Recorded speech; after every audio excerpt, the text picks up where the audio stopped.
We have our Dimi, the body, which returns to Nuna, the earth. And we have Atik, who is our name that has been passed down to us over the generations. The spirit of our Atik lives on so long as man remembers that name.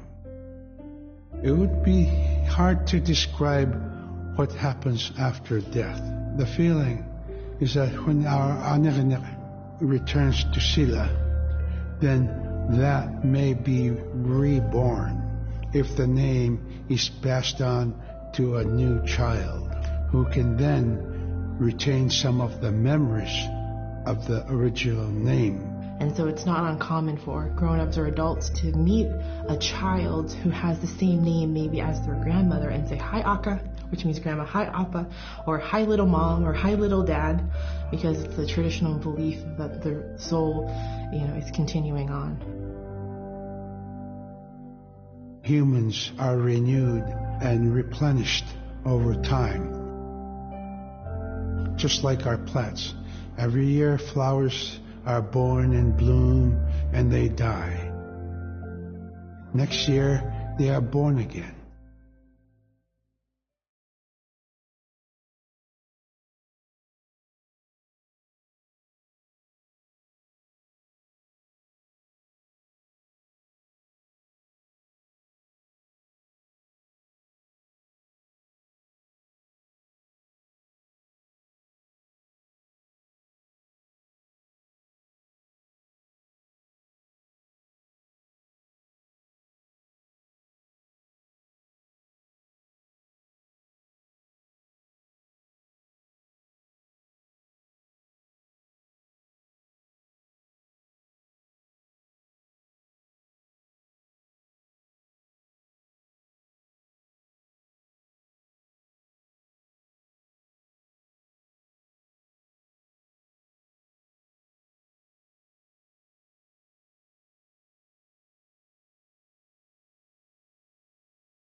malakogone obulogone.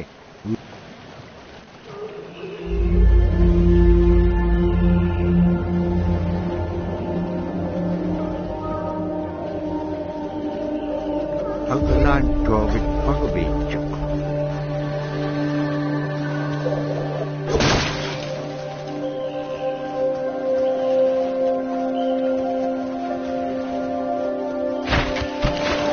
Siku nalunak tok panok igilaganiak silanga.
Sasa kumiyakalugon nanok ang nagkubit.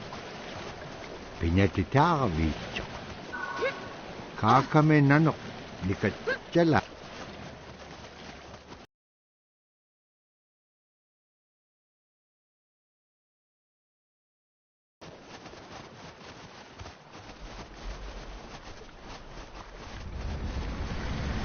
Agalan taman nano na aglaw.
lanit siya. Ano ba yak?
My brother was out seal hunting. He got attacked from behind and managed to grab his knife and save himself.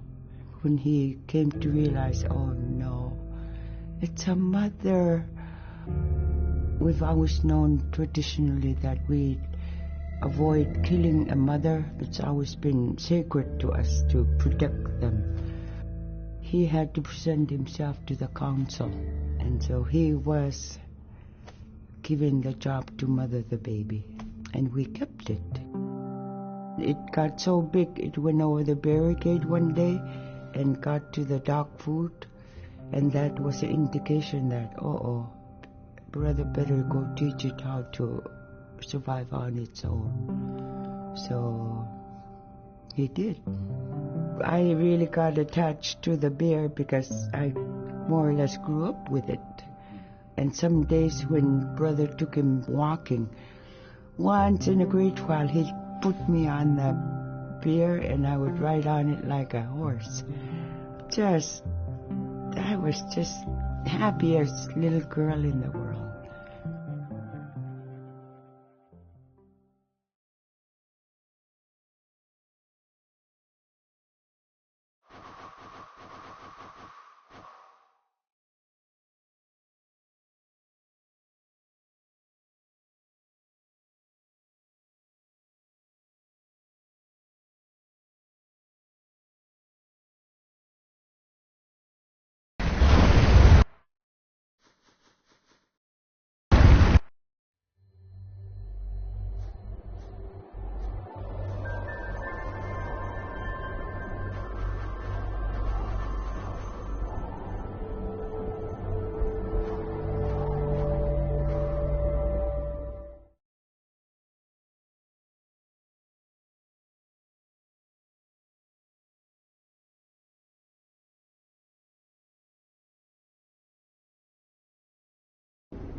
Niveaksiarolo kangit ka ibaktane.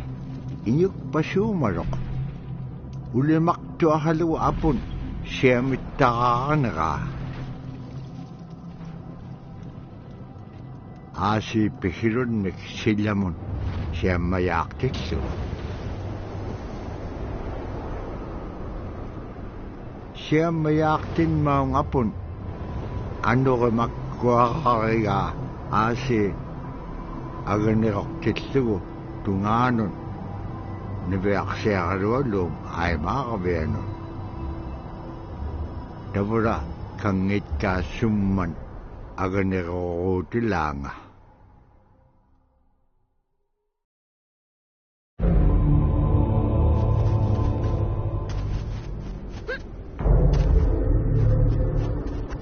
Kanukulo nga takpingan yakpik. Nibeaksiarolong panlakayaktak. Abulait kan, ataw chikon mayakonearik. Kiwa dirigan niya.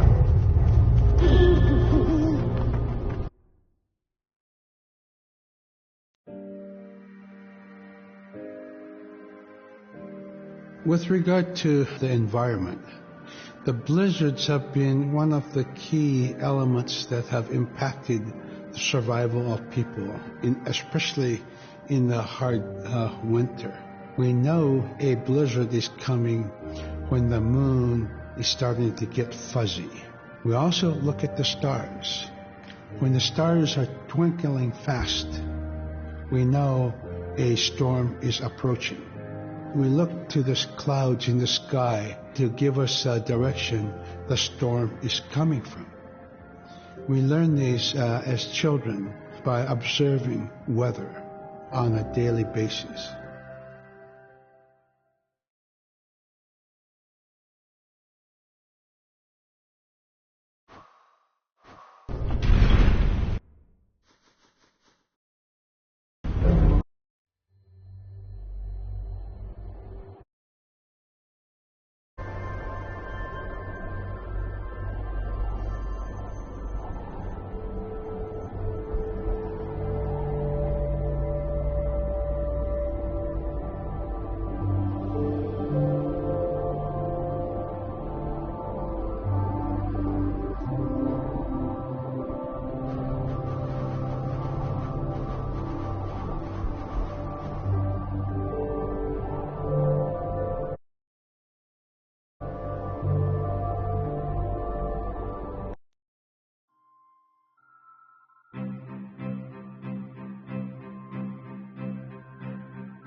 One of the things I think a lot of people need to understand is we aren't a museum piece.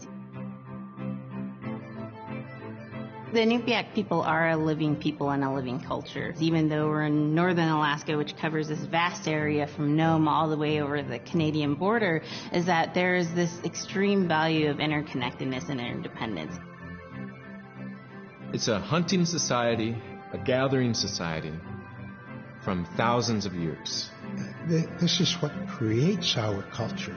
That special relationship between humans and the natural world and the animals, and that it teaches you how to have a society that doesn't do too much harm to the world. Love and respect for nature, for one another, for our elders. Very, very fundamental value, key to life. Our values are something that bind us all. The importance of sharing with one another, the importance of spirituality, and the connection to the land, our traditions, how we hunt, sharing of stories and songs and dances. I'm Inupiaq. I'm from the Arctic Ocean. I am Inupiaq. It's very important to me. It's who I am as a person. And we're very proud of who we are, and we want to continue that.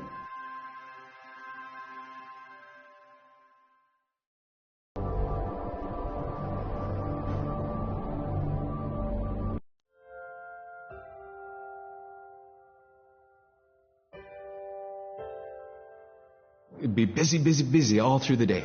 You get up and you just go right to work, right to work.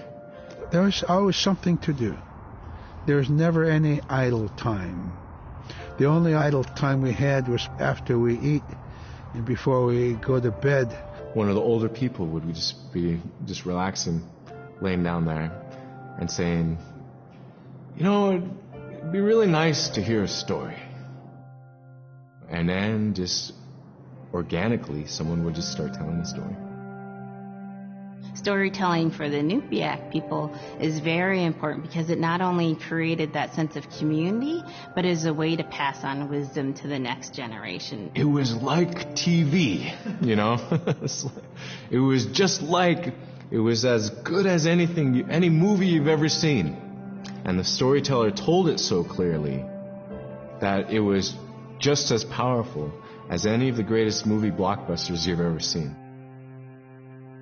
There was a reason behind the stories that we were told because they held traditional knowledge. They held things that we might need to know in life, whether it was about how to find food or how to survive, or it was about well-being and the importance of connecting with people and being a good member of the community. We all do stories. We all live in stories.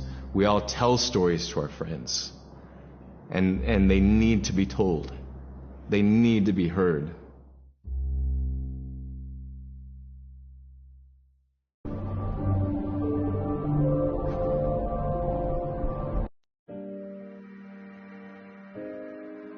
So scrimshaw is this really beautiful method of art that's done either on baleen or ivory, and traditionally it was used to tell stories. Each etching is telling a story of some event. Caribou hunting was taking place. This is what was going on. War began around this time, and so it sort of gives you a timeline of history through etching. An elder or the person who carved it would literally be able to read the scrimshaw story. They're like reading a book, in a way. A lot of the storytelling traditions would be things that after the storytelling was done, we'd just rely on the next person telling it. And so scrimshaw is a very important way for Alaskan Native people to record their history.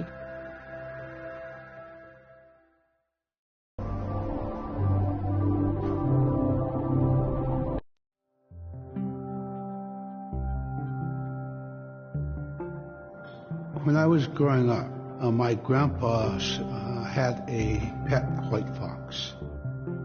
If you're a good friend with a fox, when there's danger abound, they try to keep you from getting into trouble.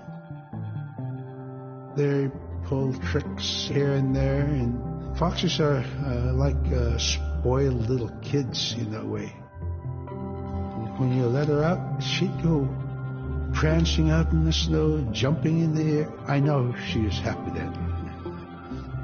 Come running at me and jump on my chest, knock me backwards, lick my face, and I try not to let it. So that was my memory of my grandpa's pet fox.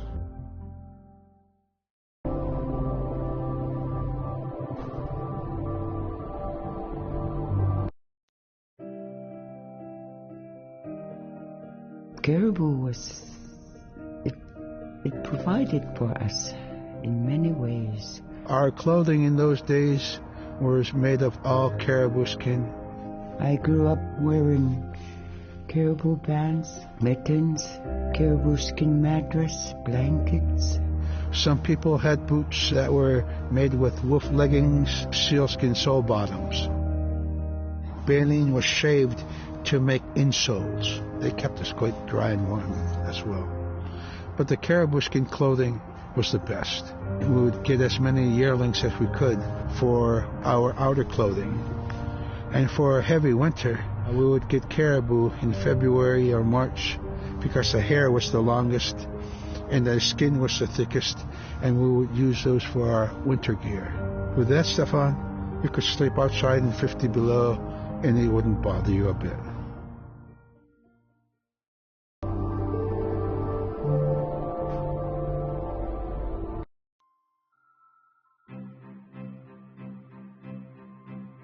Silla is the weather. It also means the atmosphere.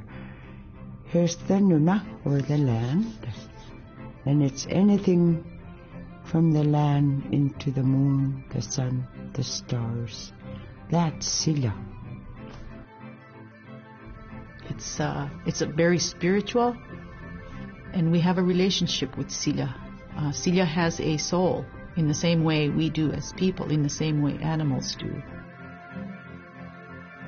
I think spirit helpers in and of themselves are really about how we're connected with things. And so it may be that there is a spirit helper that shows themselves as a bird to show you the way home, or it may be a spirit helper that actually decides to show themselves with the face and body of a man instead of their animal form. And so I think one of the things that's hard to understand is that it's not one way of seeing things, it's one way of knowing you're connected to everything. We've always had that spirituality of everything around us.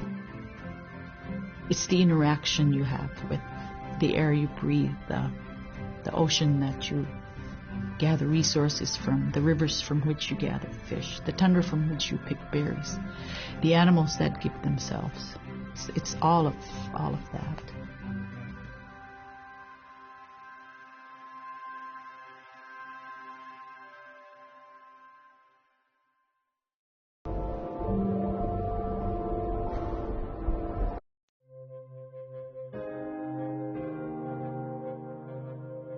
In the winter, when we were traveling, we didn't build sod houses, we built snow houses.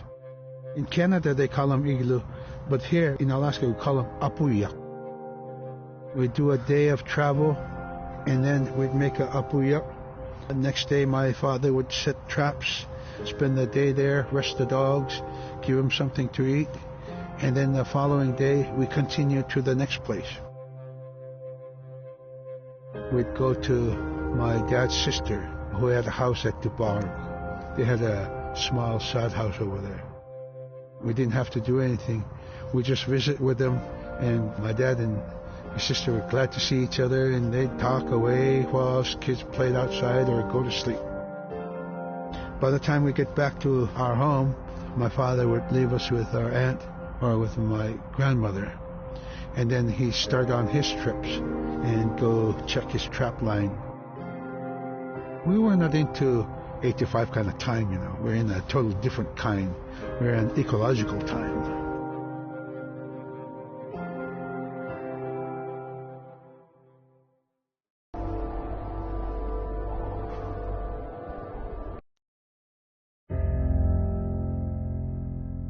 Drum is something that's common to all cultures in Alaska. All cultures have a drum that may have some stylistic differences or differences in the materials that it's made, but it's still in recognition of life and vitality. And the drum mirrors the heartbeat. And when you continue drumming soon, it will be in line with your heartbeat, because that's what it's supposed to be, the heartbeat of the community, and it symbolizes vitality. And it's the most tremendous feeling to be in a room and to have one long row of all the drummers and to have that feeling of unity, everyone beating in harmony, the drum beat in unison. It's the most beautiful feeling. And to know that you're connected, you're on the land that you are connected to. And even if you grew up outside of the community, that which is in you comes from this area. And it's the greatest feeling.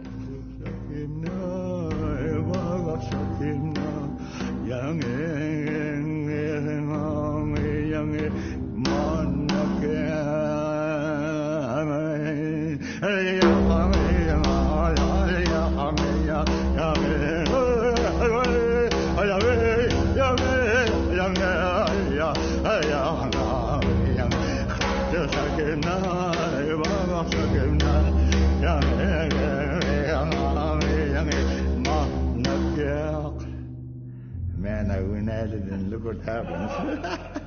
Oh.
They're just like other people.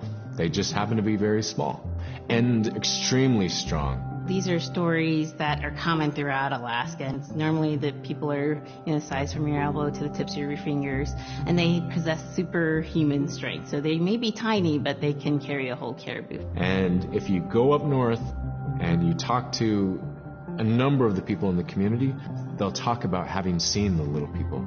There's a place at home that we know, but we don't profess it to anybody. But it's not like the boogeyman. They can be mischievous, they can be ornery, or they can be helpers. And every now and then, we might have the opportunity to see them, especially if they want us to see them.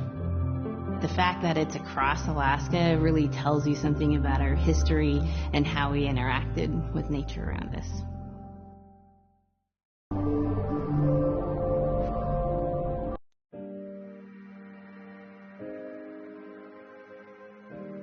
The bola is what we call kilamitang. And the kilamitang is made out of braided sinew tied out to some heavy bone which you could twirl. In my case, we're catching ducks. When we're out whaling, sometimes the ducks start flying. And they're good for duck hunting. If you're a whaling crew, you can't make too much noise. So you can't use a shotgun for getting some duck soup handy, So bola was a really handy weapon to use for catching ducks. The ducks fly in, you throw it up and tangles up the bird, and down they go.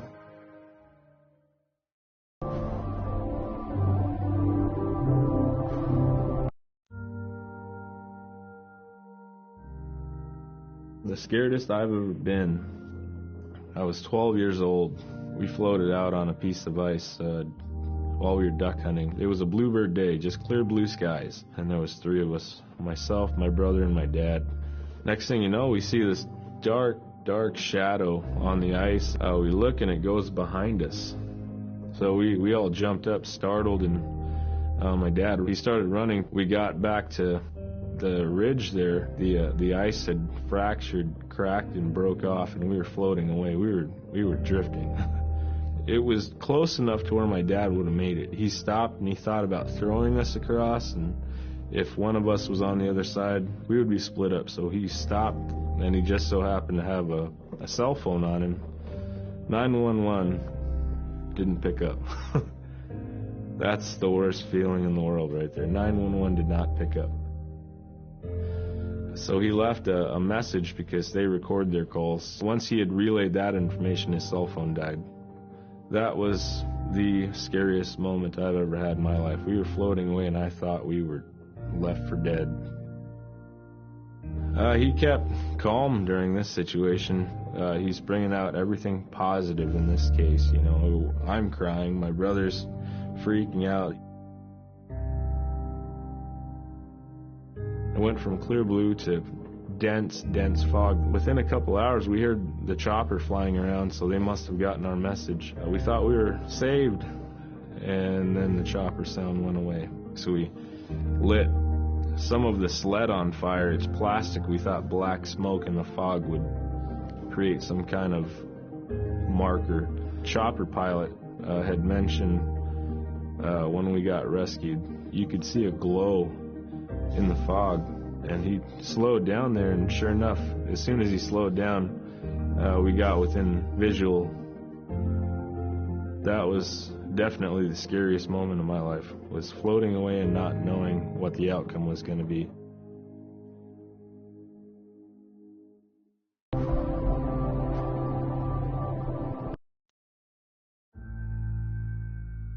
We're very much aware of the climate change. And it's been for many years, even before climatologists were noticing change, Inuit were already saying, Sila alanngoktok. Our climate is changing.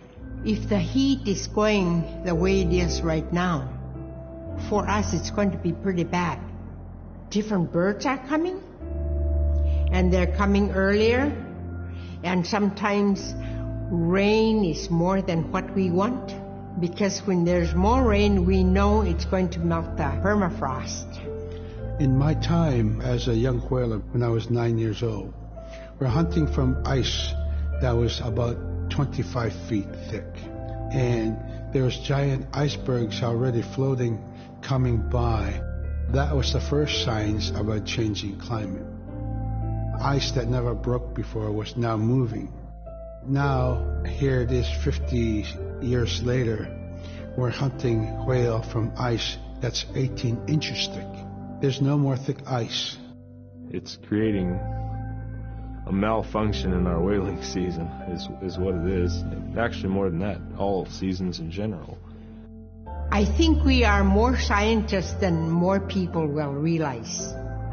We have more knowledge of those things than people will ever know.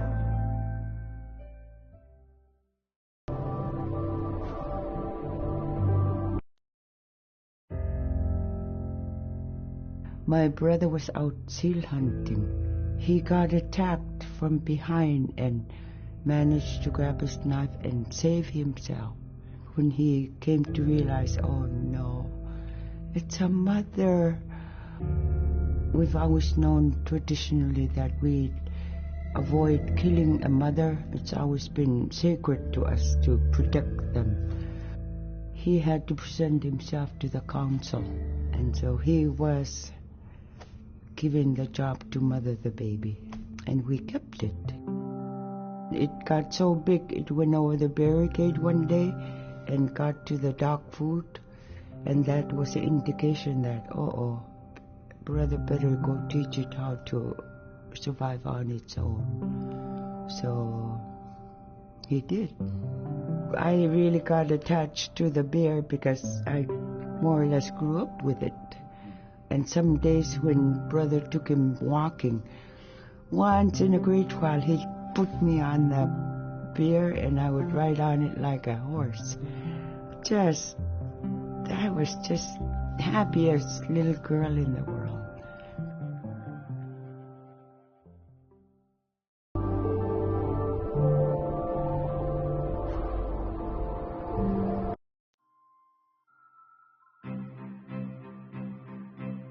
In, Arctic Alaska, hunting is a really important part of life. It's not just about going and shooting something. It's about going and putting food on the table. But more importantly, subsistence hunting isn't just about the insular family unit. It's about feeding the whole community. And I think that's one of the beautiful things about subsistence hunting in Alaska is that people go out and they'll go get, fish, or they'll get a caribou, and they'll get, seals and whales. And one of the first things they'll do is they'll say, I need to take this to the elders. This isn't just about one individual surviving or one family surviving. It's about the whole community. We didn't just go out and kill and put in a freezer. It's like a ritual that I learned from my parents. It's all about relationship. I don't know. I think there's a lot of camaraderie involved. And just being out on the land or being out on the ocean, it's like getting back in tune. I'd rather be out there. To me, once I go out there, it's the world that I learn from.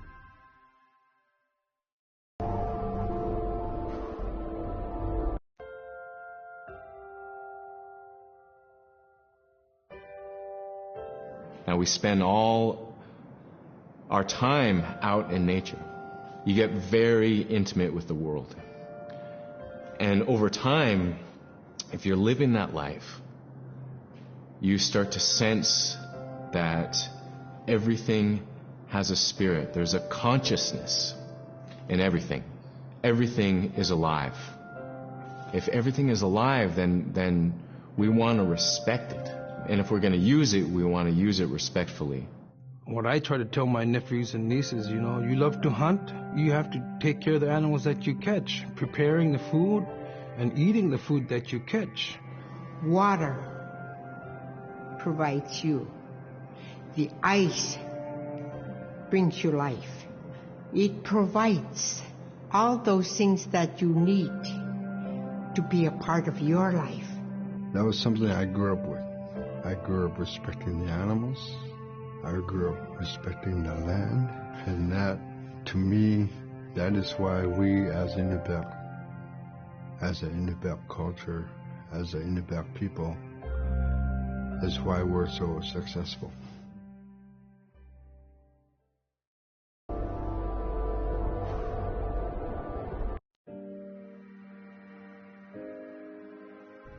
I think most central to the ideology of the Inupiat is the idea of sharing. Being able to feed the community, feed others.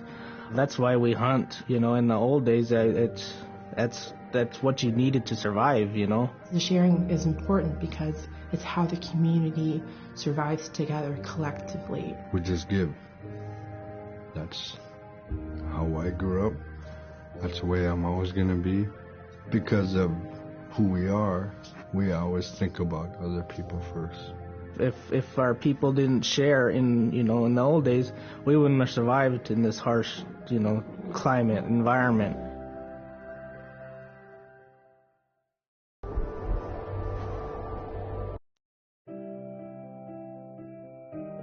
We have Big Diamond, Little Diamond, and King Island. And in those 3 islands are the stepping stones to get to America. So King Island is this absolutely beautiful place off the coast of Alaska. And if you can imagine being on this really kind of rocky island that kind of shoots up from the water to these cliffs, and then all of a sudden you see these stilts, and then you look up and there are these houses. They were built on the cliff up high because of the ice. Being an island in the Bering Sea, you have ice that's being pushed by the winds onto the island. So it's going to pile up 50, 60 feet high. Structures are still there today, and people have returned to King Island. It's a growing community as the people return back to their island.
When I was young, my mom, whenever the Northern Lights came out, she'd just whistle.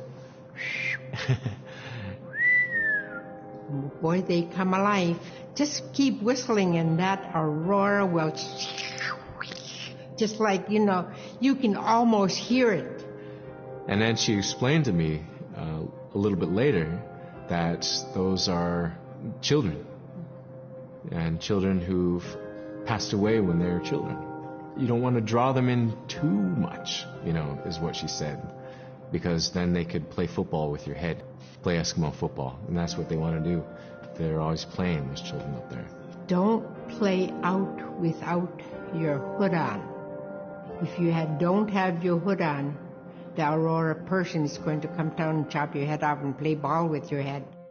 It wasn't like they were trying to do bad, or it was like a scary story or anything like that. It was just, that's how it was. That's what it was.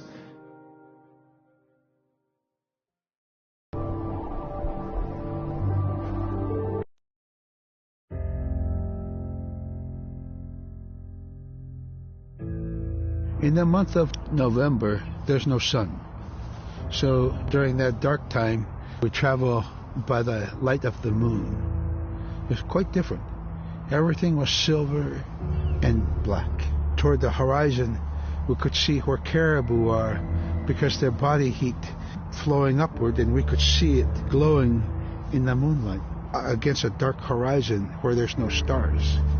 If somebody yelled, you could know who yelled from where the sound came from, but specifically where that cloud of their breath went up and it glowed in the moonlight. So that was a good time to travel. It was very surrealistic.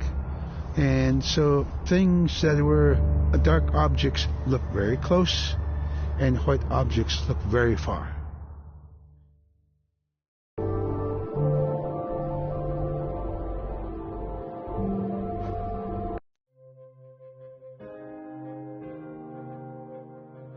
We're taught that there's no hierarchy. It's not everything else and then man, humans on top, and they're separate from everything.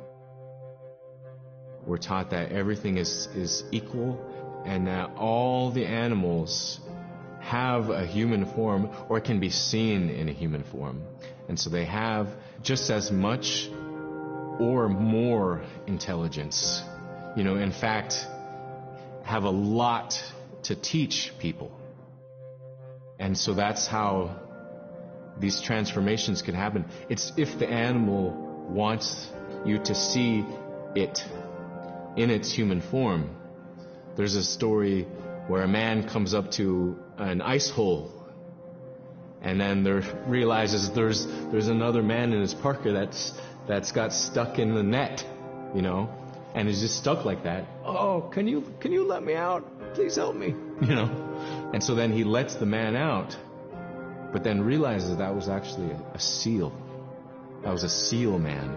And just because that seal wanted that help, that seal allowed itself to be seen in human form.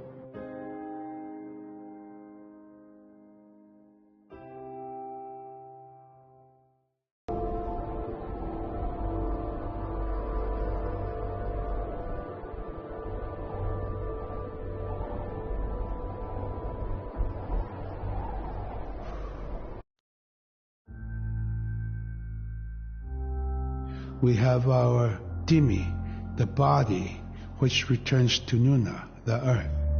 And we have Atik, who is our name that has been passed down to us over the generations. The spirit of our Atik lives on so long as man remembers that name.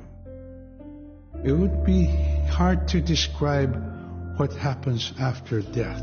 The feeling is that when our Aniganik returns to Sila, then that may be reborn if the name is passed on to a new child who can then retain some of the memories of the original name. And so it's not uncommon for grown-ups or adults to meet a child who has the same name maybe as their grandmother and say, "Hi, Aka," which means grandma, "Hi, Appa," or "Hi, little mom," or "Hi, little dad," because it's the traditional belief that the soul, is continuing on. Humans are renewed and replenished over time. Just like our plants. Every year flowers are born and bloom and they die. Next year they are born again.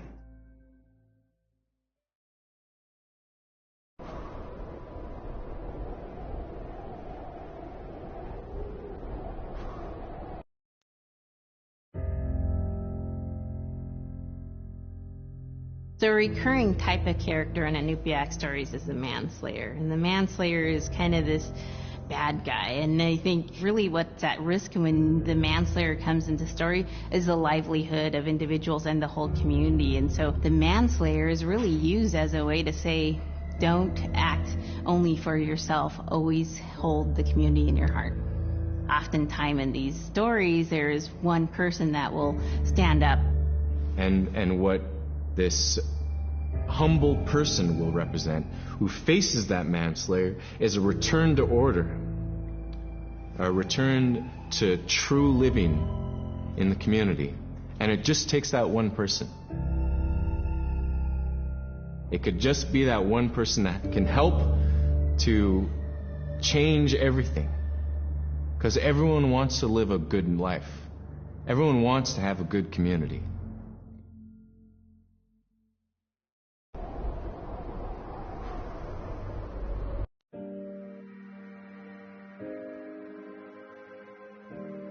With regard to the environment, the blizzards have been one of the key elements that have impacted the survival of people, especially in the hard winter.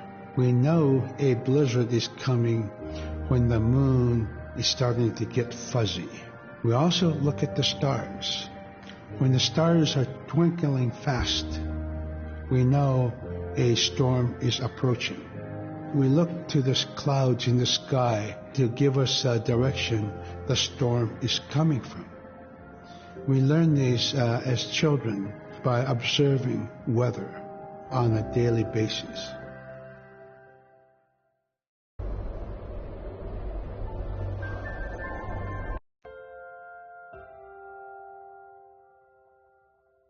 With the story of Kunuk Sayuka, told by Robert Cleveland, it's just a masterwork. It's a well-known story among the Inupiaq people, and in our case, of producing a video game that really reflects indigenous heritage. It captures the imagination, and it's something that you have a very specific kind of task to do. There's a blizzard, and it is just a non-stop blizzard that is overpowering the people. And there's one man that wants to figure it out. And in our case of the story, it's a girl that wants to find the source of that blizzard. The blizzard man, it's like that is the physical embodiment of an element of nature. And so there's a person that needs to go up and take away that's chipping away that snow. In that community, the person least expected is the one who stands up and makes the difference. Humility is something that we value, and where that comes from is the idea that you are not the biggest thing in the world. And when you live in an extreme environment like where the Inuit reside, you're at the whim of the environment, of the climate, of the animals. You can be as prepared as you can, by learning from your elders, but you're not the biggest force in the world.